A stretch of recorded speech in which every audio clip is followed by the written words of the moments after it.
Welcome to Just Break Up, the podcast about love, heartbreak, and all the relationship advice you don't want to hear. My name is Sierra DeMulder. And I'm Sam Blackwell. And today we're going to answer a letter from somebody who's afraid to talk to her partner about orgasms, which is so understandable because they're So weird relatable. and scary. But before we begin... That's not how I would describe them, but that's the point. We'll get into it. But before we begin, we just want to give you our Surgeon General's warning, which is that Sierra and I are not licensed mental health practitioners. No, we are not. We are not professionals. We're not trained or accredited in any of this. We're just two people with microphones still in the upcoming new year. So please take our advice as you see fit. We're only here to offer our humble musings to hopefully shed some understanding and maybe some laughs about the incredibly rewarding but mostly confusing experience that is love and orgasms. But first, it's Monday, and it's actually the week of New Year's. I think the second episode we put out this week will be out on the first day of 2025, but we're going to celebrate New Year's early with our check-in topic today. So happy 2025 to everyone. I hope everyone survived or are surviving the holidays that are still ongoing.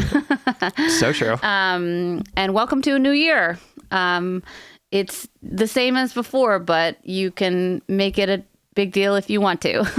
Yeah. We have to remember I love as we date things that we have to change the date, which is annoying. Yeah. But today's check-in topic is really, I think, well-timed for the new year, and hopefully will affect the mindset that you move into this new season of your life with. It's inspired by like an NPR coverage that I heard recently, in which they explained or like delved into research that proved that all species on Earth make mistakes. Like every living organism, from insects to humans, are susceptible to errors in behavior or decision making due to the inherent limitations of their biological systems or like the complexities of their environment. And the study or the research that was talked about basically was like connecting the commonality of making mistakes and the unavoidability of it, right? Like it is literally in every living organism on this planet makes mistakes.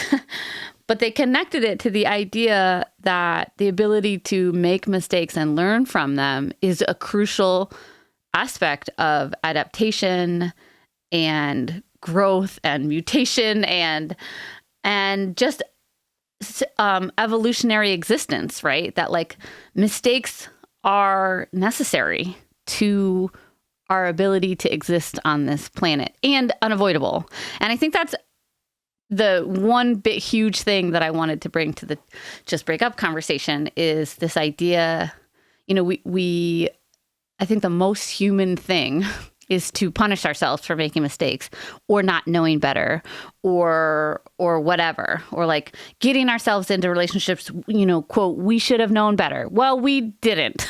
Or we should have acted different. Well, we didn't, you know. And instead, if we broaden the scope of our perception of mistakes just a little bit and see them as not only necessary for our own evolution, because how can we evolve if we don't make mistakes?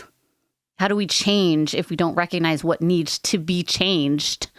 But also see them as unavoidable, as natural, as literally part of nature, as biological, you know, just like our bodily functions are. Mistakes exist in that way to serve us in a way. So I found a lot of comfort in that. And I know that serves a lot of the lessons that you've been moving through in therapy recently and in life in general. So I thought we could unpack it a little. I think this is a great topic to talk about on like the last day or second to last day before the new year happens. Or yeah, like, I love that. I think it's helpful because I think, you know, this like, obviously this is just a day in time, but it is also a day that has importance for lots of people. Absolutely. And so like, I think lots of folks use this opportunity to look back at the year and say what's been happening and then kind of make commitments going forward. And I think it's important to remember that, like Sierra said, mistakes are our opportunity to learn, right? They are inevitable. We can't make them go away. And also, like, we can make use of them to know what we want to try differently next time, right? There's no world in which we don't make mistakes. And I think that one of the things that I have been working on with my therapist is, I'm somebody who holds myself to a particular standard that is really intense, that I didn't ask for, but that was given to me. And I think one of the things that I have had to do with my therapist is talk a lot about my own perfectionism and the ways that perfectionism has caused me a lot of harm, right? And that perfectionism was given to me by people around me. If the idea that like, if you're not perfect, something really terrible is going to happen was like distilled or like deeply, deeply instilled in me, over and over as a kid. And, one of the things that I would say to my therapist is like, yes, I'm just trying to remember that I don't have to be perfect all the time. And I would like say that like multiple times in multiple sessions. And eventually he stopped me and was like, we need to reframe this because like, it's not possible for you to be perfect at any time, like ever, right? Like you are never like perfection is not something that you can ever achieve. It doesn't exist. It is impossible. So even the idea that you're telling yourself over and over, like it's okay, I don't have to be perfect all the time, implies that you do have to be perfect some of the time, which is obviously not something that you can ever do because perfection doesn't exist. And it's not obvious. We use that language everywhere. You know what I mean? Oh, you can't be perfect all the time. Or like the personal expectation of like mistakes and flaws showing up sometimes, but us being able to, if we are in our right mindset with our right tools, with our right sleep 100%. Levels or whatever, we can show up perfectly. And you're like, oh, no. That's a never situation, actually. It's never available to you, turns out. And that doesn't mean, that doesn't mean that we shouldn't try. That doesn't mean that we shouldn't like learn from things that we've done wrong and try to like do better, right? But the idea of growth as a constant opportunity is different than perfection as a constant expectation, right? Like, I think that there's so much harm that we do to ourselves when we make ourselves be perfect, because you can't actually grow that much if your only ideal is perfection, because perfection A doesn't exist and B offers no opportunity for growth because you're never making mistakes. Like you're never learning anything. Yeah. Right. So I think about the difference between guilt and shame. You know what I mean? Yeah. Like that it's okay to feel guilty about, like, if you're ashamed that you did something, that keeps you in that hurt, shameful, punishing space. But if you feel guilty, it's like, okay, I have guilt that this happened and I want to rectify it. I want to change. I want to do something differently. Absolutely. If you like internalize every mistake and say, look how I'm not the perfect person that I'm supposed to be, then it's hard to grow from it. But if you look at mistakes and say, of course, I made a mistake because everyone does and because I'm capable of it. Like Sesame Street says, right? Everyone makes mistakes, so why can't you? Then you can actually have the opportunity to say like, okay, cool. And I'm also capable of growth because this doesn't mean anything about me as a person. It just means that I did something that I regret or that I didn't like or that hurt somebody. And as a person who is capable of growth and is a good person overall, or a person who's worthy of love and learning, I can learn from this. I can do something different if I would like to.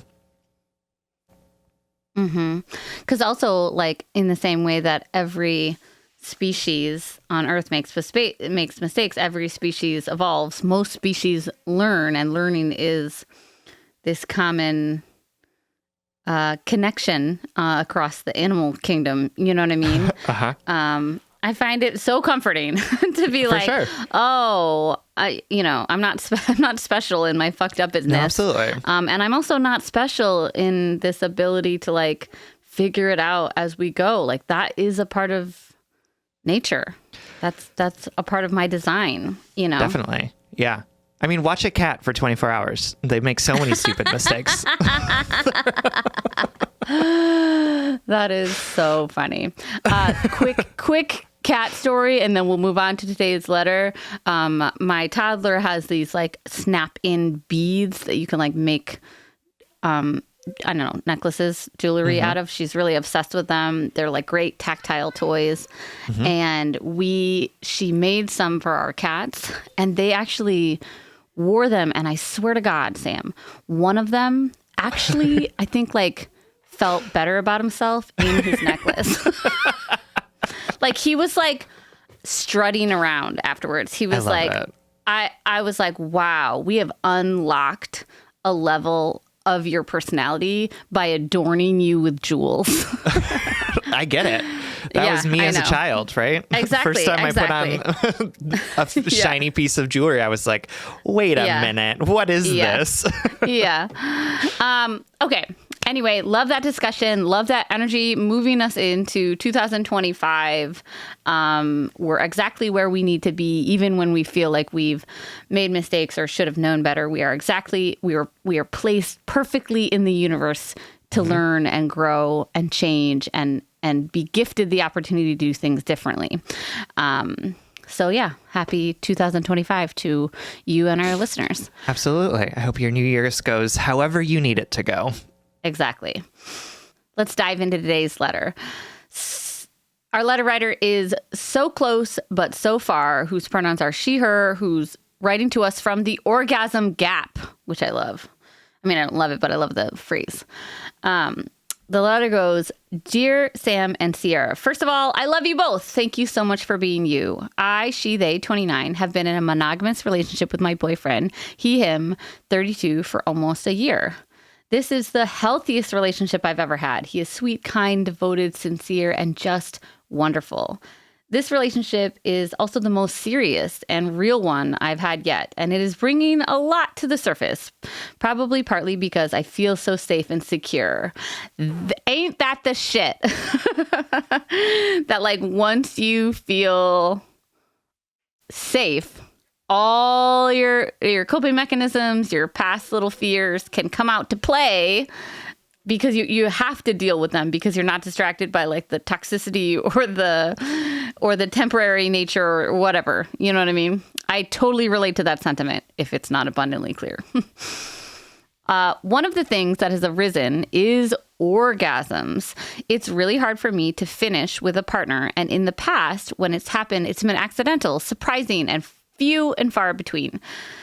In previous relationships, I wasn't that honest with myself or my partner about that. And I wasn't that concerned, partly because I saw sex as a tool for closeness to, quote, keep my partner, hashtag anxious attachment. So as long as they were coming, I felt content. I've always really enjoyed partner sex, but just not seen it as an avenue for an orgasm for me. I'm bisexual, and the same has been true with various genders. I can finish on my own relatively easily using erotica, ethical porn, or my own vivid imagination. I will say I don't use sex toys as they're overstimulating and painful, just my own two hands, as that's often been suggested for partnered sex, but doesn't seem to add to my experience or a chance of orgasm. I feel so much pleasure in partnered sex, and I'm often so close to finishing. But often my boyfriend changes something slightly, or the feeling will just recede and the growing pleasure will kind of fizzle out, leaving me vaguely satisfied, but without a big release. The worst part is I haven't been totally honest with my partner about all of this, as I'm just starting to be honest with myself. And when I experience the waves of growing pleasure, he often takes it as a big one, as an orgasm, even if I don't really finish. I'm just full of shame and fear here. I do have a history of sexual trauma, and I do have a therapist I've been unpacking that with. I would love to see a sex therapist, but insurance, etc., is tough. One of the big hangups here is that much of my solo orgasming is around fantasy and imagination, not just sensation or physical stimulation. I feel afraid of letting my boyfriend into all of my desires. What if he rejects me or judges me? Will he be angry that I haven't been totally forthcoming, or wish that I was easy and could come from basic vanilla partnered sex? I'm also afraid of being honest and us putting a lot of work and time in only for the same outcome. I know I have some work to do on taking up space and my worth. I'm just feeling so clouded by embarrassment that I don't even know where to start. Please help. Any advice or musings are welcome. Love, the Orgasm Gap. Oh, thank you so much for writing to us. I love this question. I don't love that this experience is happening for you because I don't want you to be feeling the embarrassment that you're feeling. But I do really love this question because I just think it's important conversation for us to be having about the ways in which sex shows up in our lives that don't fit into a prescribed narrative about what should be happening, right? And it offers a sort of human perspective on, tropes or stories that we might tell ourselves about faking orgasms or about, not being able to orgasm with a partner. And, I think that the shame and embarrassment that you're feeling is so, so real. And it was given to you by the stories that we tell about what sex should look like and how it should go, and the roles of people of different genders in sex. And I'm so sorry that sort of one size fits all approach that we take to sex is really causing you so much harm and such big feelings about it, right? The fact that you don't or can't orgasm with a partner is not a bad thing, right? Mm-mm. It's not shameful. It's not embarrassing in any way. It's so totally normal. And yet we live in a world in which we have expectations of how bodies should perform during sex. And if yours doesn't fit into it, then you should be embarrassed and you should be ashamed. And I don't love that is what's happening for you in this moment. So we're going to talk about all of the weird shit that we have around orgasms. We're also going to get into some advice for you, my love, about how you can invite your partner into your very normal and understandable and beautiful experience of orgasms and sex. But before we do that, we are going to take a quick break.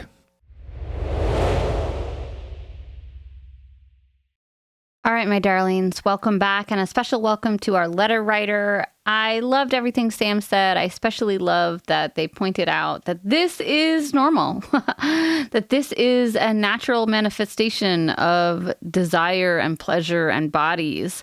We love in life, and particularly in sex, to apply a one-size-fits-all narrative to something, and we love to moralize things. Oh, for my sure. God, Yeah. Somebody's lying about orgasms or whatever. Oh, man. Those awful women are always faking their orgasms.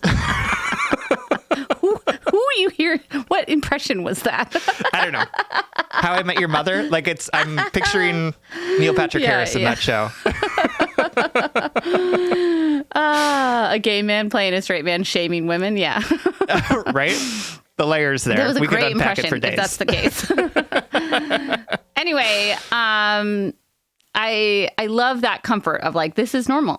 You're not on the outskirts of pleasure here, And I also want to point out something that has liberated me is the idea that pleasure isn't a one size fits all thing in our own lived bodies and experiences, meaning the pleasure that I have by myself, the way that I access pleasure and desire and orgasm or whatever by myself, is a different animal. It is a different thing entirely from the pleasure that I access with a partner. Is different than the pleasure that I access with a stranger, or when I'm ovulating, or you know what I mean, with porn, with just my imagination. Meaning, I remember being really liberated when I learned that fantasy is actually separate from, or the things that we might fantasize about are actually separate from our desires. That's why we have fantasies, right? And that we might like to imagine them, but we don't always want to enact them. We actually find our pleasure in other ways. Anyway, this is all to just say something along that lines of just that this pleasure and the desire and the orgasms that we experience are not going to they're not going to fit every person. They're not going to fit every situation, and they're not going to perfectly transfer from your alone time in which you have access to that uninterrupted, unadulterated imagination that you have to a person fumbling around doing a great job, I'm sure, but like distracting you from that inner narrative that you can rely on. Like they're different things. No wonder why they're showing up differently. No wonder why you can't perfectly transfer one set of experiences and skills to this situation. Well, it is different, you know? Absolutely. And sex doesn't just serve one purpose, which is orgasmic relief. You know what I mean? Like sex can also be about intimacy and closeness and sensation and, you know, all of the myriad reasons why we might have sex. And we've got this narrative around it that it's like you have sex for the orgasm and that's the only reason. And to sort of humanize our friends with penises too, right? Like there's a lot of expectation that goes onto them around like performance and the idea that they should be making their partner's orgasm every time. And if they can't, they're somehow failing, right? Like, yeah, there's the stories that we tell around sex are like harmful across the board, right? Maybe more harm to some than others, but also like it's not great. Like this fixation on orgasm causes harm across all sorts of different bodies and body types, right? Yes. And so like I think it's important for us to name that because I want to create a world in which we can understand all of the different ways that people come to and approach sex and say all of these ways are understandable and violent or are understandable and viable unless it's like non-consensual and like weird, let's take that off the table. Like that we're talking about beautiful consensual sex between adult humans. Like that's what we're talking about. Yeah. Sometimes not even beautiful. Sometimes like sometimes it could be ugly. Absolutely. It could be smelly. As long as it's consensual. Yeah. Absolutely. Yeah. And so I just want to say, I want you to embody that. I want you to internalize that and be like, of course, this isn't like a perfect copy and paste experience of my body. I also want to tell you that your description of pleasure, how you experience it, how you don't experience it, was very clear. Like you are a phenomenal communicator of your own bodily manifestations. And I want you to know that so that you feel confident in communicating to your partner, literally verbatim, what you have said to us, because it was blameless, it was shameless, particularly in thinking about your partner's experience, it was clear, concise. It made so much sense to me. And I'm going to just move into 2025 and this letter, assuming that your partner is emotionally available enough to receive this information with maturity, curiosity, and openness. For sure. Everybody has a right to feel sensitive, right? Yes. Yeah. Is that like perfect? I'm moving into this assumption being like, he has a right to have a reaction to this. And the reaction could reasonably be, oh, I feel sensitive about this. I feel vulnerable by you sharing this because I was under the assumption of something else. I might feel embarrassed that I assumed that you were orgasming all these times. I might feel triggered that my performance that I've been taught by society that I'm supposed to perform isn't happening. Though we can make space for those feelings. And I also hope and assume that he can meet your vulnerable truth with a vulnerable curiosity, right? You can preface this conversation by saying, I want us to know each other. I want you to know me, and I want to know you. And I'm hoping we can grow closer in me sharing this, right? And I brought up what I said earlier because I really think you did such a good job of explaining the differences between your pleasures and your pleasurable experiences, cool, I get it. Yep. You really need to have that solitude, the freedom of solitude to access your fantasies, which allows you to, do what you have to do to feel pleasure. Also, it makes a lot of sense to me as somebody with hands and sex toys and partnered sex and masturbation. Like it makes sense that it's not like a copy and paste situation. Like hands during partnered sex in this bodily manifestation, I keep saying, doesn't always work. I totally get it, So yeah, I think you should bring this to your partner because you both deserve to know and be known, right? To know each other, right? And because you've proven to me what a wonderful job you can do at communicating your self, your lived experience, your truth. And hey, maybe that's something else I want to hit on is because like lately in my healing or like my self-affirmation, I've just been saying like, I know this is true because this is my story. Like, I know this is real because it happened to me. I know I am real because I exist. Do you know what I mean? And like, so I just want to affirm you, like, this is, you're doing a great job of telling us your lived experience, and your partner, you deserve to share that with your partner, We talk about shame as being, this thing that can be really harmful to us in lots of different ways. And the shame that you're feeling about your orgasms for sure is impacting you negatively.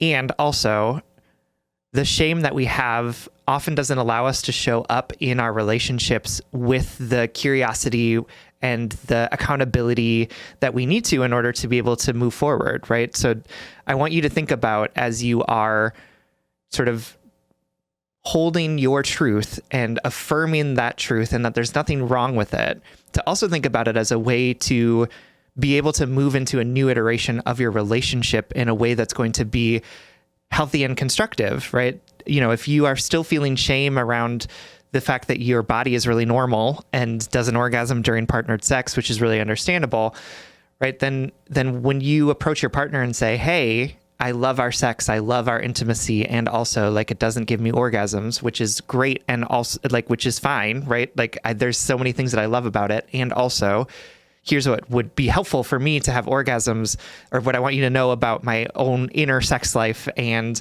how much I want you to be a part of it or not a part of it, right? Then like you're going to be able to hold his responses to that more intimately, right? And because I think that like when we feel the shame, then we become defensive, right? And so if he's like, hey friends, like I'm having a lot of feelings about the fact that you haven't been orgasming this whole time, right? And that like you've made it seem like you are, or that you've like known that I'm assuming that you are, but you haven't said anything about it, right? Whatever the situation is, if you don't feel the shame, then it's much more easy for you to say, yeah, absolutely. And I feel bad about that, right? Like, and absolutely, I can totally understand why you're hurt by that, right? Like, us doing this type of work where we're doing our internal self-awareness, our internal caring for ourselves serves us, which is really great. And we should, and that can be the end of it, right? Like that's enough of a reason to do it.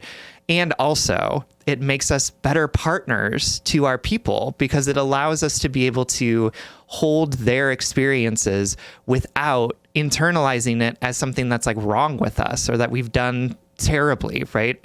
Instead, we can go and say like, yes, I can understand why you're having this experience because I made a mistake, right? We're going back to like what we were talking about at the beginning, right? Like because I lied or because I did something that hurt you, not because I'm a terrible person, but because I'm a person who's capable of doing this, because I'm a person who has all of these hangups around orgasms, because I'm a person who thought it would be easier to do this as opposed to bringing you into your world. And now I'm learning, right? Now I'm trying something different. And I think that's fodder for like really great growth in your relationship where you don't have to hide this anymore, where you can have this type of sex that feels affirming, even if it's not orgasmic, and that he can understand like how he should be showing up in sex with you in a way that's going to feel good for both of you, right? Like the shame gets in the way of us being able to be in good relationship with people, right? And I think that sometimes it's helpful for me to remember that because it feels like a service and it's showing love to the people around me by being able to work on my own stuff around shame. And that's like a motivation for me. So offering you that in a way to see if that would be helpful for you. But you don't need to be feeling shame about any of this, because there's nothing to be ashamed of. It's just like so normal and understandable, and your body is beautiful, and your orgasms are beautiful, and your sex is beautiful, even if it doesn't look like what people would expect it to. Yes, I totally agree. All right, my darling. We hope this helps. We hope that this is a tool you can stick in your tool belt as you move through this journey with your partner. But mostly we want you to know that we love you exactly as you are in this moment. And thank you so much for writing. We love you. All right, everyone. Thank you so much for listening. If you would like more content from us, or if you would like access to our monthly office hours, you can support us on Patreon. If you support us on Patreon for as little as $5 a month, you'll get an additional bonus weekly episode, as well as access to those monthly office hours. That's patreon.com/justbreakuppod. You can slide into our DMs, send us your favorite relationship memes, but most importantly, you can submit your questions about all matters of the heart at justbreakuppod.com. Please remember to like, follow, subscribe, give us a 5-star rating and a review. This literally keeps our mics on and helps us reach more brokenhearted souls who need 2 random strangers giving them relationship advice. And remember, our bodies are showing up in the best way that they can right now. We put a lot of expectations on them. We put a lot of internalized ableisms on them, but they're showing up. They're trying. They are doing the best that they can. And it's an important step in our own self-acceptance to recognize that our bodies are exactly where they need to be right now in this moment. And if all else fails, just break up.